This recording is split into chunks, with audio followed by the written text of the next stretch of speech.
I twisted the nozzle of the hose to turn it off and looked at the car, which was gleaming in the sun and dripping water onto the grass. It had been absolutely filthy. No matter how much I washed, wiped and polished it, I was still finding dust everywhere since driving across the Nullarbor last week. It was sweltering outside today, and the cold water felt nice on my feet. Sometimes I wish I'd bought a lighter car. This dark paint showed every bit of dust, every bug I'd collected along the way. It had had a few close calls with some pretty big roos too, one I'd only just missed. But thankfully, I'd made it across to Sydney without too many hiccups. The Navy had offered to fly me, but I needed my car anyway. And besides, I loved a good road trip. I'd seen my neighbour once or twice since moving in, but I'd never spoken to her. She often left for work right before I did, hopping into the driver's seat of her white ute before I could go and say hi. But after what I'd just witnessed, that was probably a good thing. She didn't seem like much of a morning person. She was wild yelling at me like that. Although she was completely right about the water restrictions. I had totally forgotten, and I was usually so mindful about not wasting water. But despite how much I was clearly pissing her off, I couldn't help noticing she was actually pretty cute. And it was very cute that she thought she could sneak into my backyard without anyone noticing. I just hoped she liked big dogs. I glanced into the backyard again, down the straight stretch of grass along our shared fence. It was kind of a dead area, wasted space. But it wasn't wasted today. I could see her with Mal, in what looked like quite the standoff. There they were, eye to eye, neither of them moving.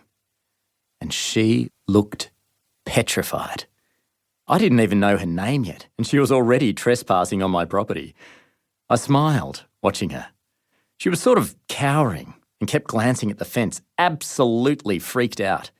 Kind of served her right for jumping the fence to do, well, whatever she was planning to do.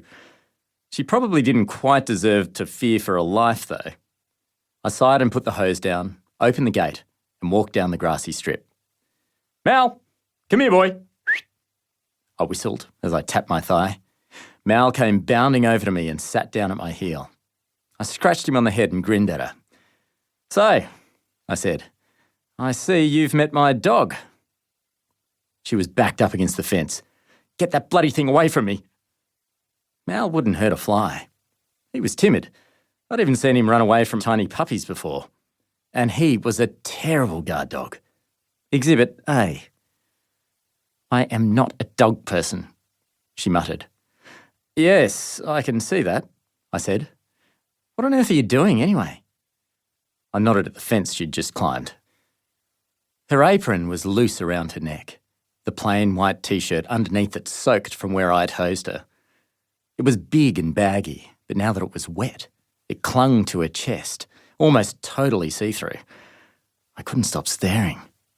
But I forced myself to tear my eyes away from her before she thought I was a massive creep. Nothing, she said, her lips tight.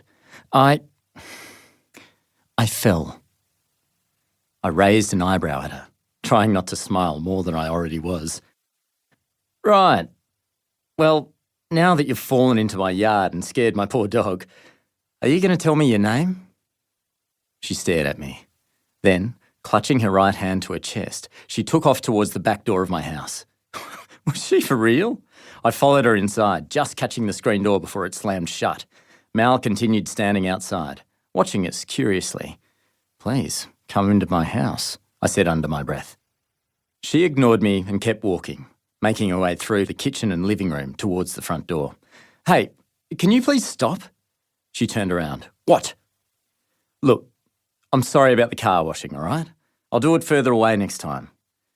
I really didn't want to start off on the wrong foot with my new neighbour. She seemed legitimately angry. Standing in my living room, she studied my face for a moment. She must have been a couple of years younger than me, at a guess. Her shiny, caramel-coloured hair was in a high ponytail that reached halfway down her back, the colour fading until it was a very light blonde at the bottom. I'd seen this kind of hair colour on other women, but it was different on her. Like she wasn't trying to look good on purpose, but somehow managed to do so anyway.